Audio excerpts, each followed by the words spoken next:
एक जदयू के समर्पित कार्यकर्ता रहे हैं, लगातार जदयू में आप समर्पित अपने आप को कर दिए हैं। दूसरी बात है कि आप चुनाव भी सैदपुर कमाल विधानसभा से जदयू पार्टी से लड़े हैं।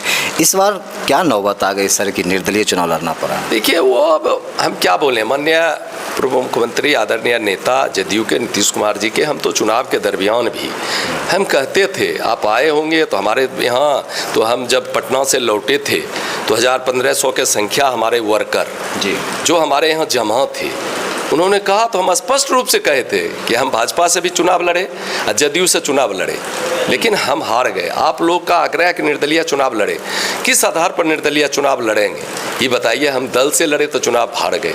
हम पब्लिकली कह के, उसका तो सोशल मीडिया पर भी है, हम जो बोले हैं वो भी है, लेकिन हमारे साथी ने कहा कि नहीं ये चुनाव हम लोग लड़ेंगे, आप सिर्फ तैयार होइए चुनाव लड़े। तो हजारों 1500 वर्कर की बात को रखते हुए सारा तय हुआ, तब हम चुनाव लड़े। और जो साथी था उसने साथ भी दिया, उसमें कहीं कोई बात नहीं है। चुनाव जीता हमने, चुनाव जो लड़ा वो आप भी देखे होंगे और क्षेत्र के लोग देखा होगा कि पार्टी का सामाजिक कार्यकर्ता किसके साथ है। समीकरण नहीं है, दल नहीं है, जिसके कारण हम ठीक है चुनाव हार गए। कि पहले आप भाजपा में थे, भाजपा के बाद फिर जदयू से, उसके बाद फिर स्थिति ऐसी आई कि आप निर्दलीय से, तो ऐसे में लोग का कैसे विश्वास हुआ कि पार्टी विशेष के लिए आप मेहनत कर रहे हैं? नहीं, आप एक बात समझिए, हम भाजपा में थे, हम 14 में भाजपा से चुनाव लड़े, हम 20 तक भी भाजपा में थे, लेकिन हम अपने मन से जदयू के यहाँ टिकट मांगने भी नहीं गए। ठीक है, हमको भारतीय जनता पार्टी के नेता आदरणीय सुशील मोदी जी और संजय जायसवाल जी, अच्छा ठीक, निश्चित रूप से हमको शुरू से ही कहते आए कि सिंबल सीट किसी पार्टी का जाएगा, चुनाव साहेबपुर कमाल से अमर लड़ेगा। तो हमको तो भारतीय जनता पार्टी चुनाव लड़ाई। हम तो यहाँ बैठक में भी कहते, अगर चुनाव के बीच में अगर आपको पता होगा 20 के चुनाव में भी, तो हमने कहा उस समय कि हम उम्मीदवार भारतीय जनता पार्टी के हैं, भले सिंबल मेरा तीर छाप है, लेकिन हम उम्मीदवार भारतीय जनता पार्टी के हैं, हमको भारतीय जनता पार्टी जदयू से चुनाव लड़ा रही है। तो ये क्या मान लिया जाए कि इस बार जो अमर कुमार जी निर्दलीय चुनाव लड़ रहे हैं, कहीं न कहीं वो जदयू के खिलाफ और भाजपा के खिलाफ थे? नहीं, टोटल भाजपा जदयू का वर्कर तो मेरे साथ खड़ा था। आपको भी दिख रहा होगा, सब लोग को, पूरा इस क्षेत्र के लोगों को दिख रहा था कि भाजपा और जदयू का 80-90% वर्कर, भले हो सकता है 20% वर्कर मेरे साथ नहीं आया हो, मीटिंग में नहीं आया हो, लेकिन उसकी अंतरात्मा की आवाज़ कह रही थी कि अमर जी चुनाव लड़ रहे हैं, ठीक कर रहे हैं, इनको चुनाव लड़ना चाहिए, लड़ रहे हैं, कहीं कोई आपत्ति नहीं।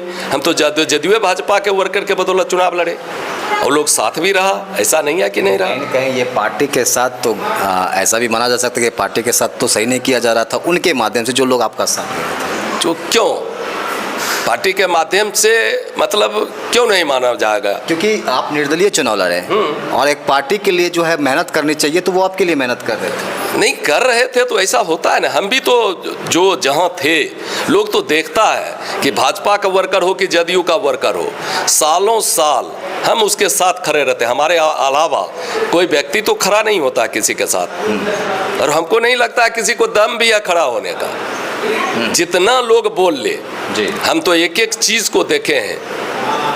सम्राट चौधरी जी, ये गठबंधन की आपकी सरकार है तो मुख्यमंत्री कहीं ना कहीं आपकी ही है, तो ऐसे में देखा जाए तो सम्राट चौधरी जी का जो बयान आता है कि हरे गमछा वालों को जो है पकड़ो, मारो, जेल में घुसाओ, ये इस तरह का बयान क्या न्याय संगत है? देखिए, इसको आप अपने अपने तरीके से ले रहे हैं। माननीय मुख्यमंत्री जी क्या कह रहे हैं, लोग उसकी भावना पर नहीं जाते हैं। जो विरोधी लोग हैं उसमें उसी तरह से जैसा आप सोचिएगा उस तरह का सोच उसमें निकलेगा। विरोधी सिर्फ रंग से समझा जा सकता है? रंग से कोई, आप पूरा स्टेटमेंट लोग नहीं देखता है, क्या बोल रहे हैं मुख्यमंत्री पूरा नहीं देख रहा। बता दीजिए आप हरा गमछा, उनका जो कहने का सेंस, उसको इस व्यू में नहीं लीजिए कि वो कह दिए कि हरा गमछा वाला है, माने राजद के जो लोग हैं उसको पकड़ के गोली मार दीजिए। तो अमर कुमार उसको नहीं, हरा गमछा दो ही समाज के लोग लेते, एक तो है कि मुस्लिम समाज और दूसरा है यादव। तो ऐसे में आप इनको कैसे क्लियर करें? नहीं, क्लियरिफाई करके देखिए। अभी जो बिहार में जो घटना हुआ,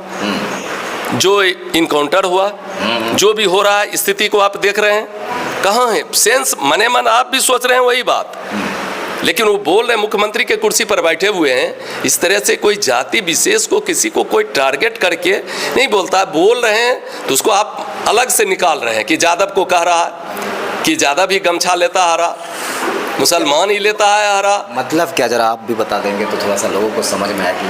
नहीं, आपको क्या लग रहा, हम क्या बता देंगे, आपको क्या लग रहा कि जो मैक्सिमम चीज़ें हो रही हैं उसमें क्या स्थिति। आप एक ज़मीन का मामला ले लीजिए, कौन लोग आगे है उसमें, कौन क्या हो रहा है, दहशत कौन फैला रहा है, कौन कर रहा है। हम ये नहीं कहते हैं जात पर, कहीं जात में माने भारतीय जनता पार्टी में माने यादव नहीं है क्या, बिल्कुल है। मुसलमान है। वोट का परसेंटेज पर आप छोड़ दीजिए, तो कलर कौन मैटर करता है, कलर क्यों मैटर? कलर आप कहीं से कहीं चिन्हित कैसे करिएगा, हमको आप चिन्हित कैसे करिएगा कौन पार्टी में है? दो ही जगह होती है। नहीं, दो जगह कैसे होती है, पार्टी का बात है, संख्या लोग देखता है कि उस टाइप का लोग है, तो ये भाषा बोलचाल की भाषा उसको अदरवाइज नहीं लीजिए कि कोई चिन्हित कर रहा है कि सम्राट चौधरी बोल गया कि यादव को गोली मार दो।